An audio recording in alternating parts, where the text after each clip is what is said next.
Nós vamos ouvir nesse momento o pastor Juan Noss, presidente da Primeira Igreja Batista de Belo Horizonte, para uma mensagem.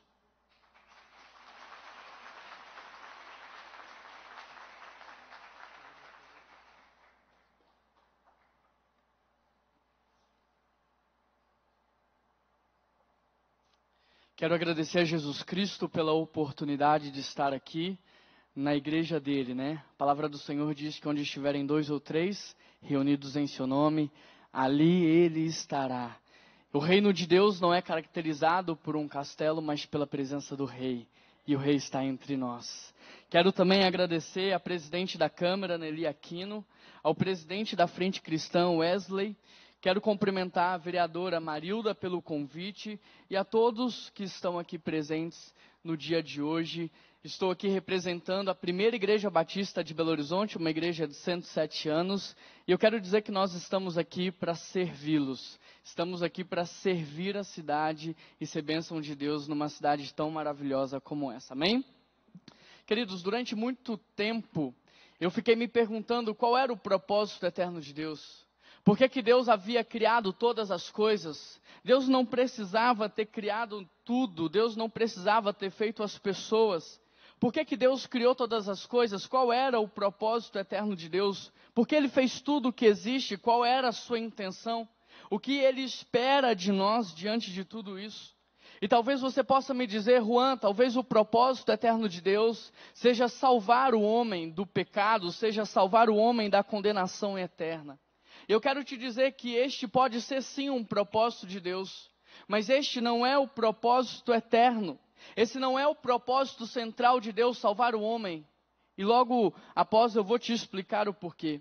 Juan, será que então Deus criou o homem, criou todas as coisas para abençoá-lo? Também não.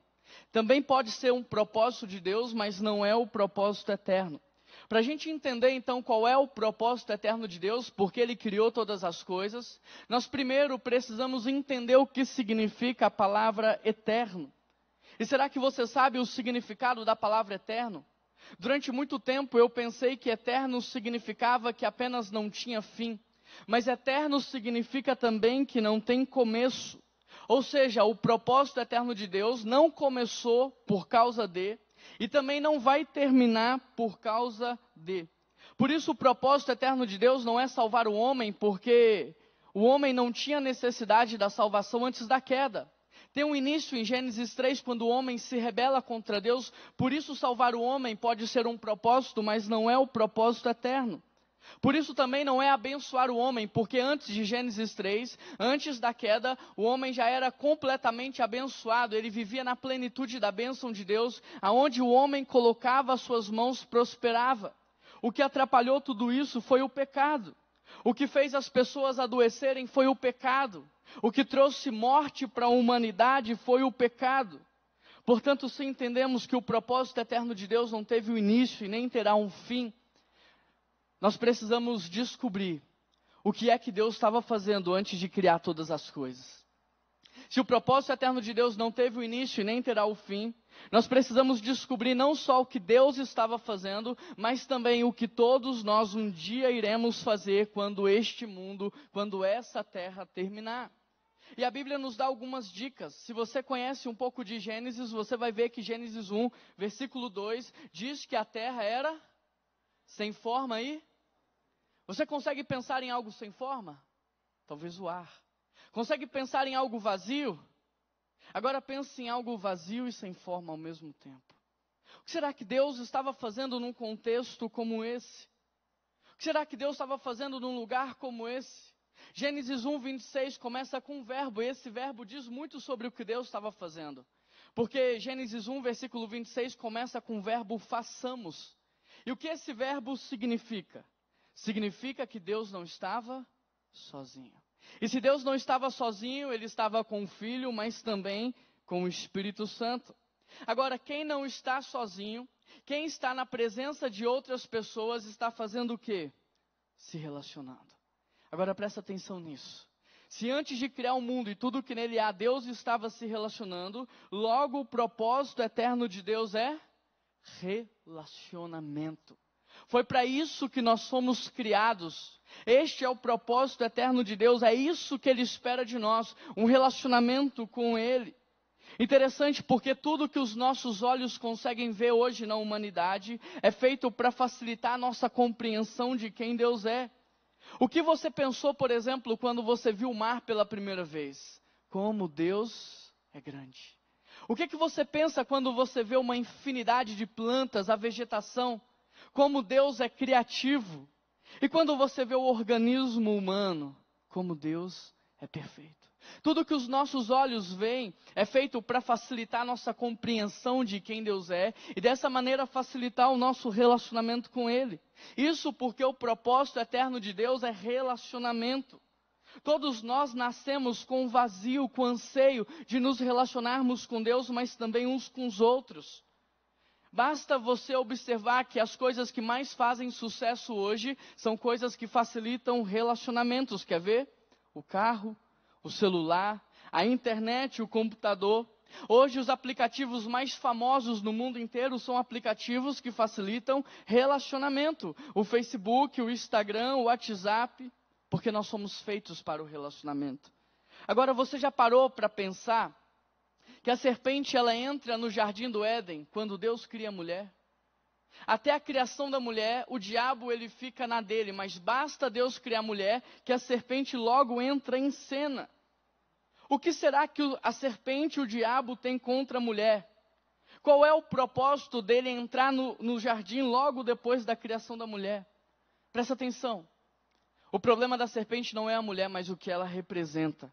Porque até aquele momento, o homem ele tinha relacionamento vertical com Deus e com a obra criada. Apenas isso. Mas Deus ele tem relacionamento vertical com a obra criada e relacionamento horizontal com o Filho e com o Espírito Santo. Então até a criação da mulher, o homem não estava vivendo a plenitude do propósito eterno de Deus, que é relacionamento em todas as esferas da sociedade. Por isso basta Deus criar a mulher para o diabo se sentir incomodado, porque tudo o que ele não quer é que eu e você vivamos o propósito eterno de Deus, que é relacionamento. O que você precisa ter em mente é que o diabo está trabalhando a tempo e a fora de tempo para destruir os seus relacionamentos, para destruir o seu casamento, a sua família, porque ele não suporta ver você vivendo o propósito de Deus. O diabo está trabalhando para destruir primeiro o seu relacionamento com Deus, porque sem um padrão de relacionamento com Deus, não sabemos nos relacionar com as outras pessoas. Agora, antes de tudo isso, eu te pergunto, se o propósito eterno de Deus é relacionamento, o que significa pecado? Se o propósito eterno de Deus é relacionamento, pecado é a antítese do propósito eterno de Deus. Pecado é tudo que quebra o seu relacionamento com Deus. E é justamente isso que acontece no jardim do Éden. O homem e mulher pecaram, se rebelaram contra Deus. E sabe o que eles fizeram logo em seguida? Eles fugiram. Eles se esconderam. E é interessante porque mesmo Deus sabendo aonde eles estavam, Deus pergunta: aonde você está? Essa pergunta não é uma pergunta geográfica, porque Deus sabia onde o homem estava. Essa pergunta, ela significa o seguinte: aonde vocês estão que vocês já não estão mais na minha presença? Aonde vocês estão que não desfrutam mais de relacionamento comigo? Querido, sabe qual é o resumo de toda a Bíblia? Sabe qual é o resumo de Gênesis, Apocalipse, de capa a capa? É Deus indo atrás do homem e o homem fugindo de Deus. São micro-histórias que contam uma macro-história. Então é verdade que Deus pega o profeta Oséias e faz ele se casar com uma prostituta chamada Gomer, para exemplificar para o povo o que estava acontecendo. De modo que Oséias ia todos os dias colocar pães, frutos, cereais na porta do quarto da sua esposa. E mesmo ela tendo deitada com muitos outros homens ao longo daquela noite, quando ela abria a porta do seu quarto e via aquele banquete, ela dizia: olha como sou maravilhosa, porque todos esses homens que vêm até mim levam um pedaço de mim e deixam um presente. Só que mal sabia ela que era o Oséias, o seu marido, que ia por conta de um amor incondicional, unilateral e divino, cuidar dela, mesmo ela se prostituindo a tantos outros homens. E sabe o que Deus está nos ensinando com essa história? que mesmo a gente se prostituindo, mesmo a gente correndo atrás de outras coisas, buscando outras coisas, colocando outras coisas no lugar dele, ele continua cuidando do seu povo. Deus mandou a comida cair do céu e a água brotar da pedra, e o povo no dia seguinte estava colocando outras coisas no lugar dele. Por causa disso, querido, Deus morou na arca, no tabernáculo, em templos feitos por mãos humanas. E nesses lugares, poucas pessoas tinham acesso a Deus. O nosso relacionamento com Deus passou a ser intermediado por profetas e sacerdotes, porque este era o reflexo de uma relação quebrada com Deus no jardim do Éden. Mas eu quero te perguntar mais uma vez, qual é o propósito eterno de Deus? Qual é? Relacionamento. Por isso, mais uma vez, hoje, numa segunda-feira, Deus vem ao seu encontro. Talvez aqui tem pessoas que há muito tempo não têm conseguido mais escutar a voz de Deus. Talvez aqui há pessoas que não têm mais relacionamento com Ele, mas Ele veio ao seu encontro mais uma vez. Querido, Deus não mede esforços para te resgatar. Deus não mede esforços para resgatar o homem. Deus não mede esforços. Se o salário do pecado é a morte, então um homem chamado Jesus Cristo veio morrer no meu e no seu lugar. Deus quer tanto se relacionar com você, que Ele não mediu esforços para que você tivesse de novo um relacionamento com Ele. E Ele não só pagou um alto preço, como pagou o maior preço existente na história da humanidade. Ele deu o seu único Filho, para que através da sua morte e ressurreição, o véu se rasgasse e hoje eu e você tivéssemos livre acesso ao Pai. Através de Jesus hoje nós podemos ter relacionamento com Deus. Através de Jesus não somos mais criaturas, nós somos filhos de Deus. Através de Jesus não somos mais órfãos, agora nós temos um Pai. Agora nós somos filhos, herdeiros por adoção. Deus quer tanto se relacionar com você que hoje mais uma vez Ele te encontra aqui. Num lugar como esse, Ele te chama pelo nome. E por isso agora, querido, a pergunta muda. Porque se você já sabe qual é o propósito eterno de Deus, agora a pergunta muda: como é que você pode então se relacionar com Ele? Em João 3, Nicodemos chega para Jesus e diz: olha, eu sei que você é Jesus Cristo, eu creio em você, mas Jesus diz: se você quiser entrar no meu reino, necessário vos é nascer de novo. Sabe por quê, Nicodemos? Porque nós não temos ainda um relacionamento. Não basta você saber quem eu sou. Não basta você saber o meu nome, nós precisamos ter um relacionamento. Querido, olha para mim por um instante. Talvez você que está aqui, talvez você saiba quem Deus é. Talvez você conheça a Deus, talvez você já ouviu falar, já viu seus feitos. Só que infelizmente pode existir um conceito correto de Deus e ainda assim não existir um relacionamento.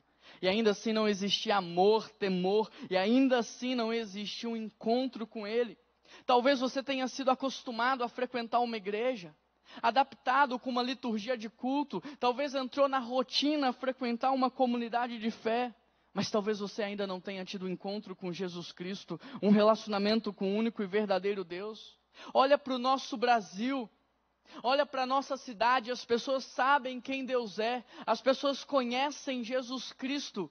Interessante que isso não é suficiente para a transformação da cidade, porque embora haja conhecimento, não há relacionamento. Mas nós só teremos uma vida de relacionamento com Deus quando entendermos o que significa a oração do ponto de vista de Deus. E a oração do ponto de vista de Deus não é um ritual, não é uma disciplina. A oração do ponto de vista de Deus é um relacionamento. Por isso eu estou aqui para te perguntar: como é que anda o teu relacionamento com Deus? Como é que anda o teu relacionamento com Deus? Porque se a tua vida de oração for inconsistente e fraca, significa que o seu relacionamento com Deus está inconsistente e fraco.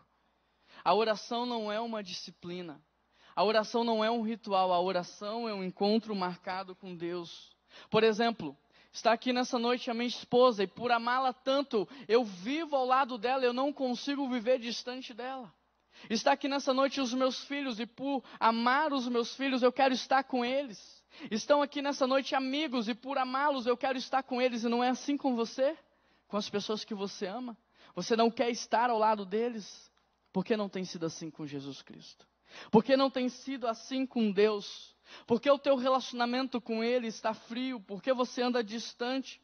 Sabe por quê, querido? Porque talvez, e apenas talvez, você o conheça de ouvir falar, mas talvez você ainda não teve um encontro com Ele. Porque se nós somos capazes de nos apaixonar por pessoas falhas, por pessoas que erram conosco, por pessoas que mentem para nós, se nós somos capazes de nos apaixonar por pessoas assim, quem dirá quando nós conhecermos a Jesus Cristo, que não falha, não erra, é perfeito em tudo o que faz e deu a vida por mim, por você. A verdade é que muitos de nós conhecemos Deus de ouvir falar, mas é preciso que tenhamos um encontro com Ele. Vida de oração. E oração do ponto de vista de Deus não é um ritual, não é uma disciplina, mas é relacionamento. Querido, Deus não quer ouvir de você todos os dias as mesmas coisas, as mesmas palavras, as mesmas frases. Deus quer saber o que está dentro do seu coração. Deus quer conhecer o teu coração, Ele quer se revelar a você. Ele quer ter contigo um relacionamento de pai e filho. Afinal, o propósito de Deus é relacionamento. Querido, se em primeiro lugar, oração é um relacionamento com Deus, então em segundo lugar, esse relacionamento com Deus me transforma. O que me transforma é a minha vida com Deus, porque antes de Deus me enviar a fazer qualquer coisa na cidade, antes de Deus me dar uma missão, Ele primeiro me chama a andar com Ele, a caminhar com Ele. A palavra chamado em hebraico não tem a conotação de serviço, ela tem a conotação de cuidado. Quando Deus nos chama, não é para trabalhar, é para experimentar o seu amor, o seu cuidado. Quando, por exemplo, eu chamo os meus filhos para lavar o carro comigo, eu tenho 2 meninos, o Noah e o Nathan. O Noah tem 4 e o Nathan tem 3. Quando eu chamo os meus filhos para lavar o carro comigo, não pense você que eu estou preocupado que o carro vai ficar limpo. Porque no final das contas eles vão molhar o banco, eles vão fazer uma bagunça danada. Por isso, quando eu chamo os meus filhos para lavar o carro comigo, eu não estou preocupado com o serviço, eu estou preocupado com a relação. Quando Deus nos chama a fazer qualquer coisa para Ele, Ele não está preocupado com o resultado, Ele está preocupado com o processo. Ele está preocupado o quanto você está o conhecendo e curtindo a relação. Ele está preocupado com a amizade. Querido, quanto mais perto de Deus você estiver, mais parecido com Ele você será. E é por isso que primeiro Deus nos chama para depois nos enviar, sabe por quê? Porque a Belo Horizonte não precisa de mais teorias e nem mais falácias. Belo Horizonte precisa de pessoas transformadas por Deus. Belo Horizonte precisa de verdadeiros discípulos de Cristo. Quem era Pedro antes de conhecer Cristo? Simão, um simples pescador. Quem Simão se transformou no maior pregador da palavra? Quem era Paulo antes de Cristo? Saulo, um perseguidor de cristãos, mas depois que conheceu a Cristo, se transformou no maior pensador, no maior teólogo que já existiu até hoje. Porque o que me transforma é o meu relacionamento com Jesus. Não importa, querido, quem você é hoje, importa o que Deus vai fazer através da tua vida. Porque Jesus não faz a gente 5% melhor do que nós somos, Jesus faz da gente uma nova criatura. E em terceiro e último lugar, para encerrar a minha palavra, em primeiro lugar, a oração é relacionamento com Deus, em segundo lugar, o meu relacionamento com Deus me transforma, e em terceiro e último lugar, a minha transformação é o que impacta o mundo. Como foi o cenário em que Paulo e Pedro estavam? Como esse cenário foi impactado? Pedro, em uma só pregação, levou 3.000 pessoas a se render a Cristo. Paulo plantou inúmeras igrejas, uma teologia brilhante que nos sustenta até hoje. O que impacta o mundo não é o que nós fazemos de maneira isolada, mas é o que Deus faz através de nós. O que impacta o mundo não é o que eu falo, é o que Jesus, é o que o Espírito Santo está falando e fazendo através da minha vida. Porque quando Jesus transforma a minha vida, Ele está transformando a cidade. Quando Jesus muda a minha vida, Ele está mudando a cidade. Queridos, hoje nós estamos comemorando o aniversário de 83 anos dessa casa. E eu não só quero parabenizar todos que trabalham aqui e honrar a vida de vocês, como dizer para vocês o que adianta ganhar a cidade inteira e perder a nossa alma. O que adianta transformar a cidade de Belo Horizonte numa cidade melhor para se viver e perder a nossa vida eterna? Mais importante do que o que vocês fazem aqui, mais importante do que o que vocês vão fazer este ano e no próximo, é a vida de vocês. É a vida eterna de vocês. Deus quer usá-los, isso é fato. Mas mais do que isso, Deus quer ter relacionamento contigo. E o maior presente que eu posso dar para vocês numa noite como essa é Jesus Cristo. É o que Ele fez por nós e o que Ele pode fazer. E para terminar e fechar minha palavra, eu quero contar uma experiência que eu tive com os meus filhos. No primeiro ano do meu filho mais velho, eu quis comprar um presente para ele. E eu economizei dinheiro durante algum tempo, comprei um presente, sabe aquele presente que você gostaria de ter? Eu comprei um presente maravilhoso para ele, eu fiz um embrulho lindo, todo colorido, como uma criança gosta. E eu fiquei na ansiedade de ver como seria a reação do meu filho quando eu entregasse o presente para ele. E quando eu entreguei o presente para ele, imediatamente ele foi abrindo o plástico, ele foi abrindo o embrulho e ele tirou o brinquedo lá de dentro. E sabe o que ele fez? Ele deixou o brinquedo de lado e ele foi brincar com o embrulho. E aquilo começou a me deixar muito mal. Eu comecei a pensar, filho, o verdadeiro presente está aqui, mas ele continuava a brincar com o embrulho. Filho, esse não é o presente, esse é só o embrulho, o presente está aqui. E à medida que eu fui ficando bravo, o Espírito Santo falou assim, Juan, por que você está bravo? Quantas vezes você não fez isso? Eu dizia para você, Jesus Cristo é o verdadeiro presente. E você continuava intertido com o embrulho da vida. Jesus é o verdadeiro presente. Você buscava saciar o vazio que há dentro de você com tantas outras coisas. E eu dizia, Jesus é o verdadeiro presente. Meu querido, não perca tempo com o embrulho. Jesus Cristo é o verdadeiro presente. Só Ele pode mudar a sua vida e a sua história. Só Ele pode te dar a garantia de uma vida eterna. E só Ele pode usar a tua vida nessa cidade para transformá-la. E deixar não só uma herança para a próxima geração, como também um legado. Por isso hoje, aos 83 anos dessa casa, eu gostaria de deixar para vocês a presença de Jesus Cristo, o verdadeiro Rei.